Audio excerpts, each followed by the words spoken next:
Boa noite, seja bem-vindo ao programa Diálogos. Eu sou o Mário Sérgio Conte, estamos juntos sempre às sextas-feiras, às 23h30, ao vivo aqui na Globo News. O entrevistado de hoje é um mestre da política, mas é alguém que, olha, é o último dos moicanos. Vamos ver quem é ele.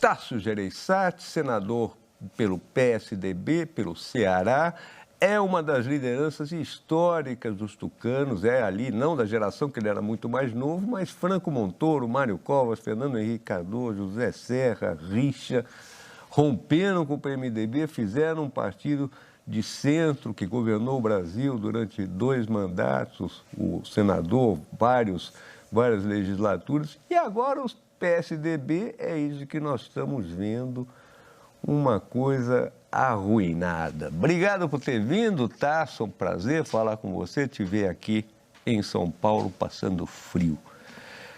Me diga pela questão geral, vai ter golpe? Bolsonaro vai tentar um golpe? Qual a tua intuição política disso? Primeiro, obrigado pelo convite, você sabe do prazer que eu tenho de estar aqui no seu programa,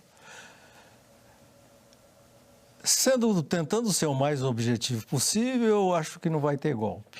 Eu acho que vai haver tentativa de fazer com que as eleições sejam desacreditadas e possivelmente existe essa possibilidade de que haja em cima de provável resultado das eleições que venham ser negativas para o presidente, alguns distúrbios.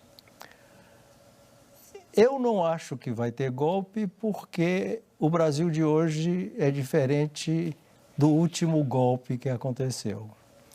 Naquele tempo, quando houve o golpe, a imprensa apoiou o golpe, a população em peso apoiou o golpe, mesmo a comunidade internacional, sob a liderança dos americanos, apoiaram o golpe e os militares, evidentemente, deram o golpe. Hoje é diferente. Hoje, primeiro, as instituições estão bastante fortes, apesar da tentativa de enfraquecê-las, e é isso que está sendo feito hoje. Evidentemente, está sendo feita uma campanha em cima do Supremo. Você já deve ter encontrado pessoas, eu já encontrei, que me dizem, não, o problema do Brasil é o Supremo. É verdade. Isso eu não me lembro de ter acontecido, mas existe uma campanha coordenada, propositada, consciente de desmoralizar o Supremo e considerá-lo o problema do país. Mas o Congresso acredita no Supremo, a imprensa acredita no Supremo, e nós não estamos discutindo aqui um ministro ou outro, nós estamos discutindo a instituição. E, como toda instituição, pode ter ministro pior ou melhor, mas a instituição é fundamental. Agora, o presidente Bolsonaro, ele tem uma turba, tem um bando, vamos chamar assim, de fanáticos que o seguem. Ele está facilitando a aquisição de armas por essas pessoas, ele está tentando manipular a cúpula do Exército. O Supremo toma decisões que às vezes são difíceis de compreender. Nesse quadro, ele teria alguma chance, se tentasse dar um golpe? Eu acho que nenhuma. Eu acho que tem chances, como eu lhe disse, de perturbar durante ou após as eleições ou ante as eleições, de distúrbios, de bagunças, de manifestantes, de turbas, como você falou, milicianos, e o apoio de alguns setores militares com o apoio de alguns setores das polícias militares. Estaduais, É um problema. Né? É um problema. Esse é um problema. A meu ver, maior hoje do que das próprias Forças Armadas. Então, mas não tem sustentação. Como eu disse para você, a circunstância é inteiramente diferente. Aqui vocês vão estar gritando, nós lá no Senado, na Câmara, até o Centrão vai estar gritando, o mundo, a ONU vai estar nos isolando, e isso não tem sustentação. E as próprias Forças Armadas, a meu ver, não tem na sua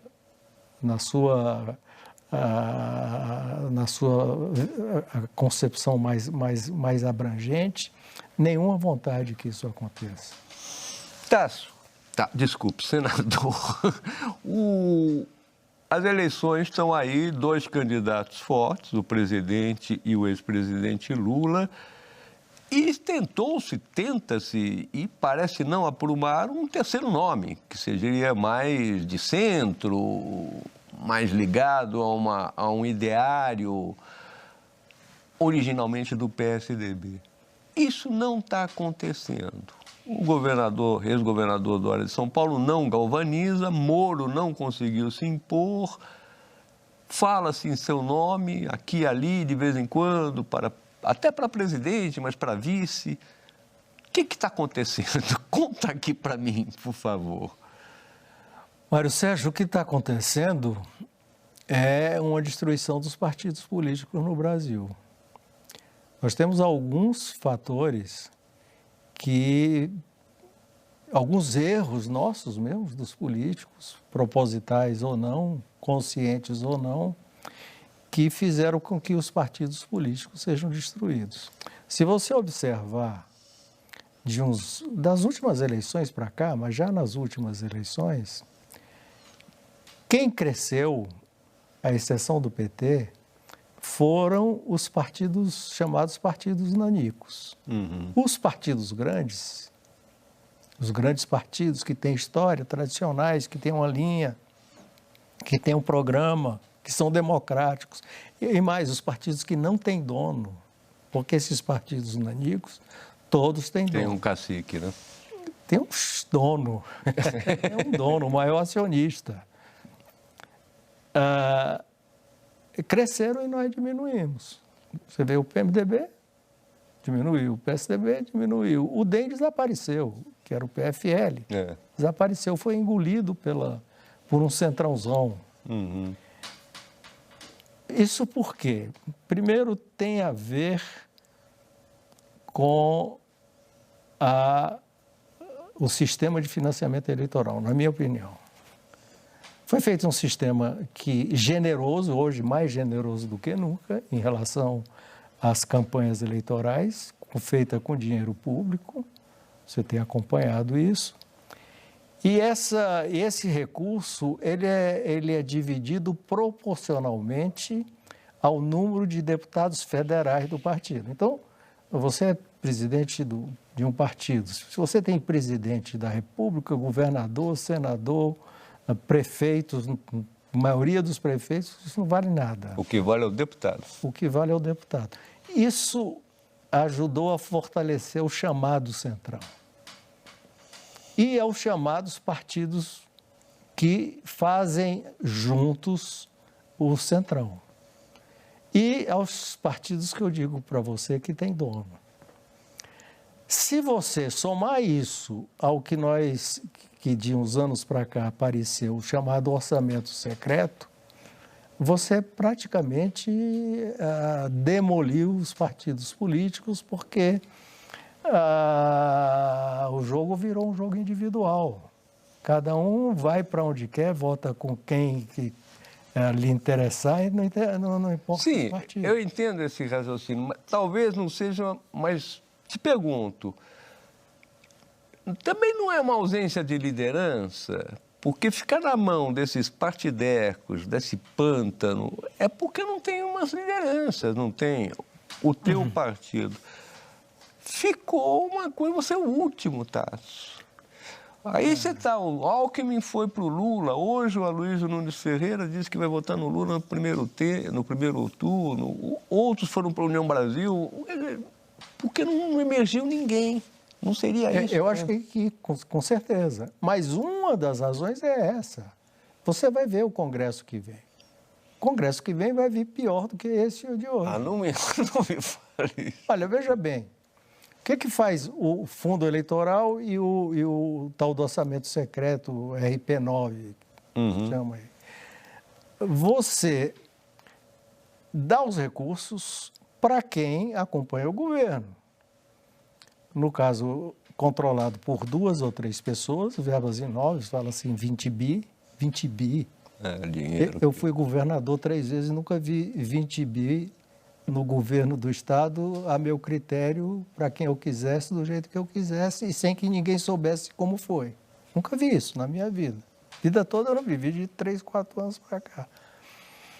Isso faz com que a obediência a esse sistema seja quase que total. Evidente que tem sempre grandes e honrosas exceções. Como é que se faz as eleições? Você, na maioria do Brasil, aí eu vou chegar na liderança já. Você vai nos prefeitos, olha aqui, vai chegar 20 milhões para você, para fazer uma escola, uma rua, ou não sei o quê. Aí, agora você vota comigo e eu não preciso te dar mais nada, você está comprometido comigo. E assim são eleitos os deputados. Os deputados ou os senadores que estão fora desse sistema, que normalmente são os que têm votos de opinião, eles desaparecem. Eles têm desaparecido, em cada eleição eles vão desaparecendo um pouquinho. Porque ficam sem sustentação, né? Fica sem sustentação. Então vão desaparecendo as lideranças de fato, aquela liderança que tem carisma, que tem proposta, que tem discurso, que tem, enfim, que tem uma visão de Brasil e um propósito de Brasil, vão desaparecendo. Estou dizendo que não existem. Existem ainda, mas elas estão diminuindo.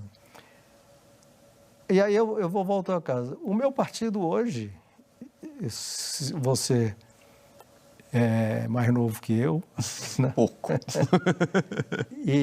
Mas eu sentava no meu partido para fazer a união com esses nomes que você falou, com Montoro, com Covas, com Fernando Henrique, com Serra, com José Richa, e eram reuniões belíssimas em que eu aprendi boa parte da minha política, maneira de fazer política e mentalidade.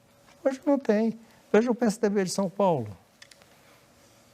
Lembra quem eram os políticos do PSDB de São Paulo? Hoje, com certeza, o PSDB tem o mesmo nome, mas não é mais o mesmo partido. E nós temos que fazer um esforço, que é o último esforço que nós podemos fazer, para tentar reconstruir isso. Agora, muita coisa tem que ser mudada na prática. Nós vamos fazer um pequeno intervalo, senador, e já voltamos aqui com Tasso Gereissati nos explicando o que está acontecendo na política brasileira.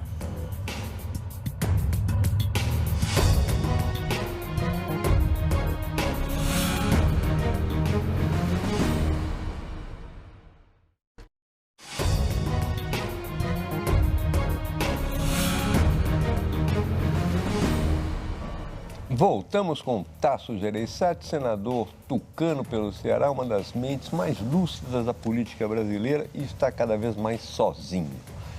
Questões práticas envolvendo terceira via. João Dória foi eleito, foi indicado na convenção do PSDB para ser o candidato do partido. Agora ele tem pouco apoio interno no partido e externo também, uma coisa 2%, 3%. E há uma movimentação no PSDB para não dá, tem que trocar. Tem que trocar, Tasso? Não tem que trocar? Vai com Dória, custe o que custar, para o que parece ser uma derrota? Tenta se mudar? O que se faz? Essa é uma bela pergunta que você me faz. Olha, começou por um erro nosso, que foi uma tentativa bonita de acerto, que era fazer prévias.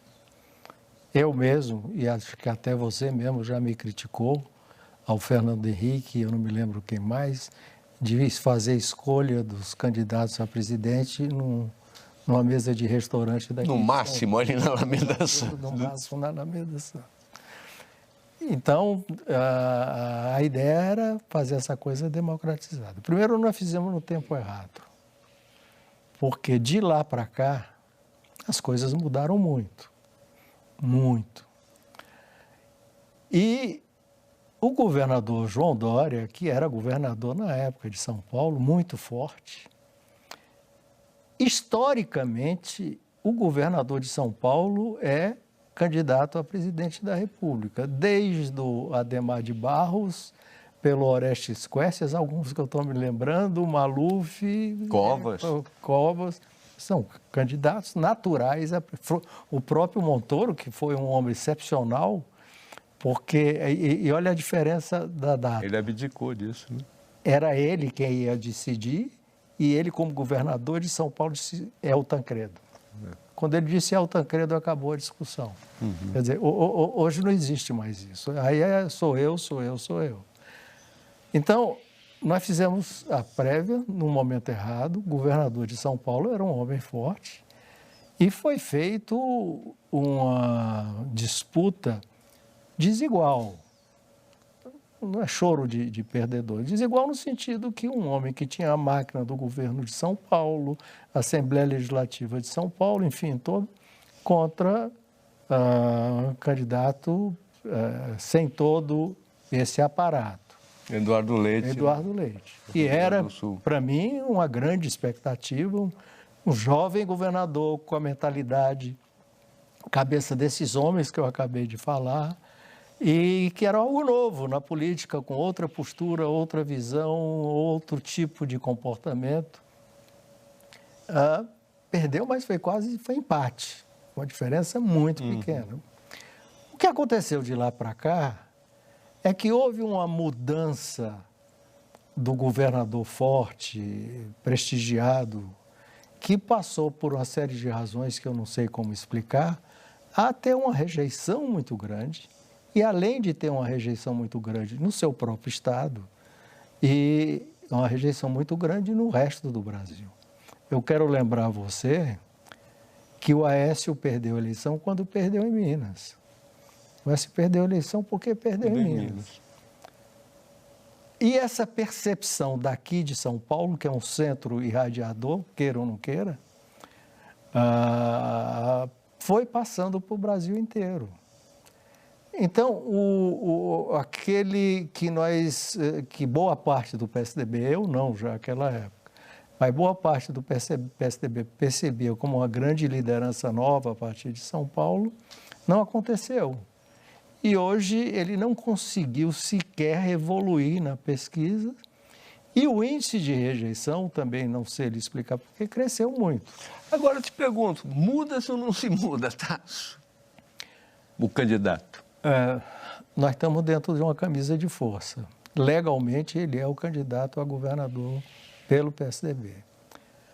Há um acordo que deve ser resolvido semana que vem, no dia 18 de maio, em que PSDB, PMDB e Cidadania do Roberto Freire vão escolher um candidato único.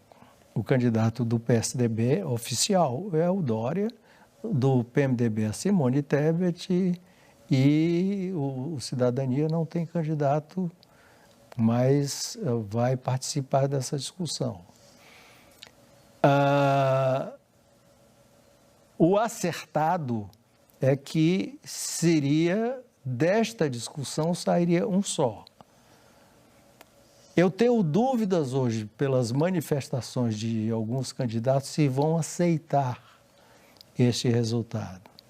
Aí nós estamos com problemas, grandes problemas. Mas o mais importante é o Brasil. Quer dizer, vamos pensar no Brasil, como nós devemos nos comportar diante desse cenário para o país e esquecer um pouco o partido nesse momento. Aí eu te pergunto, você tem ligações históricas, não só estaduais, mas de amizade, de proximidade com Ciro Gomes. Você cogita se aproximar do Ciro? Não, eu sou muito próximo ao Ciro pessoalmente. Isso. Mas tem uma diferença muito grande em relação às suas ideias, principalmente sobre economia. Nós pensamos muito diferentes. Nós temos uma escola de assessores que pensam muito, economistas, mesmo sociólogos, que pensam muito diferentes deste grupo de conselheiros que está montando a campanha do Ciro. E eu tenho preocupação em relação dele ganhando, apesar de todo o brilhantismo, do afeto que eu tenho por ele, do que sua política pode trazer, essa política pode trazer para o Brasil. Com certeza, para mim, não será mais saudável. Então, senador, me desculpe, o senhor está num mato sem cachorro.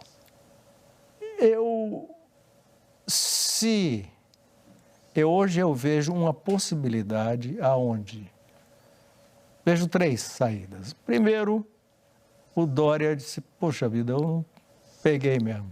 Não adianta, fiz de tudo, viajei o Brasil inteiro, fui um bom governador, mas não pegou. Fui o homem da vacina, que é verdade, mas não pegou. Retiro-me. Me retiro e a gente iria buscar um candidato para ser escolhido. Essa é uma possibilidade. A outra possibilidade é que se aceite a decisão e saia Simone Tebet, que não é um consenso dentro do partido, nem dentro do PMDB. Mas qual seria a vantagem da Simone Tebet? Ela tem 1%, 2%, 3% nas pesquisas, mas ela tem um espaço para crescer, ela não tem rejeição, ela não tem teto.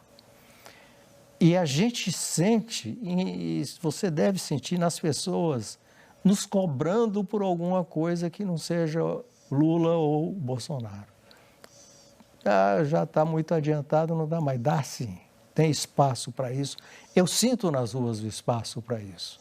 As pessoas querem, desejam e estão até muito decepcionados conosco porque nós não fomos capazes de apresentar essa terceira via. É verdade. Então, existe isso aí. Se houver uma conjunção ao redor dela, eu vejo espaço. E, além do mais, você sabe que hoje, dentro dessa nova cenário, dessa mudança cultural que existe no mundo inteiro e no Brasil também, a figura de uma mulher que tem presença forte, a personalidade dominante é muito importante.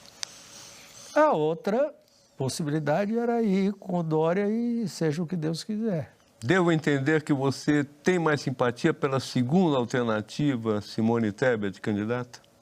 Eu, pessoalmente, sim. Agora, vou seguir aquilo que esse acordo, se prevalecer, o acordo, a decidir.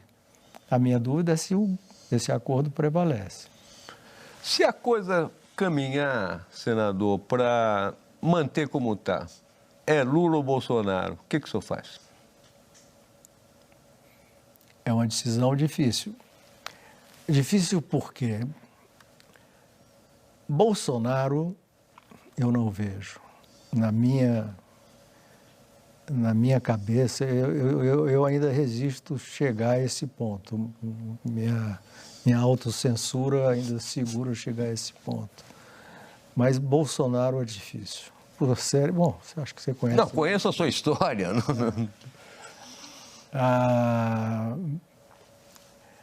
Agora, o Lula, eu sei o que foi. Já nós vivemos 8 anos de Lula e sei o que foi. Mas a temporada do Lula ficou velha. O mundo era outro. O Brasil era outro. E eu não sei se o Lula vai trazer o velho de volta, que é um dos temores que eu tenho, e o outro é se o Lula volta um Lula ressentido, amargurado e sem ser aberto a um diálogo maior. Mas o que eu digo para você aqui, eu digo com certa tranquilidade, é que Bolsonaro não. Tasso, e você? Você não se recandidata a senador? Você desiste da política? Eu estou desistindo. Eu não sei se eu que estou desistindo da política ou a política que está desistindo de mim. A política está muito diferente. A gente acabou de discutir. Eu sinto que, primeiro, minha idade, não estou tão velho assim, mas o futuro vai ficando cada vez menor. E eu quero ter tempo para outras coisas na minha vida, porque eu estou vivendo isso há quase 40 anos. E a política está muito diferente do tempo que eu entrei. Como eu descrevi o quadro de deputados, agora mesmo eu fiz um trabalho que todo líder estadual tem que fazer, que é a tal da nominata dos candidatos a deputado federal e candidatos a deputado estadual. É um horror. É um horror. Agora, Tasso, você... Olha, o candidato ele vem passando de porta em porta para ver quem vai dar mais do coisa. É um comércio, é um leilão. Você, jovem liderança empresarial do Ceará, novos empresários, Arejado, novos temas, PSDB no começo, blá, blá. Que balanço você faz? Foi um fracasso? Vocês não conseguiram? Você, pessoalmente, se sente derrotado? Não, derrotado não. Acho que nós fizemos grandes mudanças no país, com certeza no Ceará, mas no país, eu costumo dizer que o Fernando Henrique passou o governo para um homem de esquerda, estamos pensando aí, pregou, nós estamos saindo praticamente de um golpe, em que qualquer coisa que cheirasse à esquerda era perigoso. Para um líder de esquerda, operário, macacão azul, nordestino, imigrante nordestino, e o Fernando Henrique passou o poder para ele sem ter uma janela quebrada nesse país.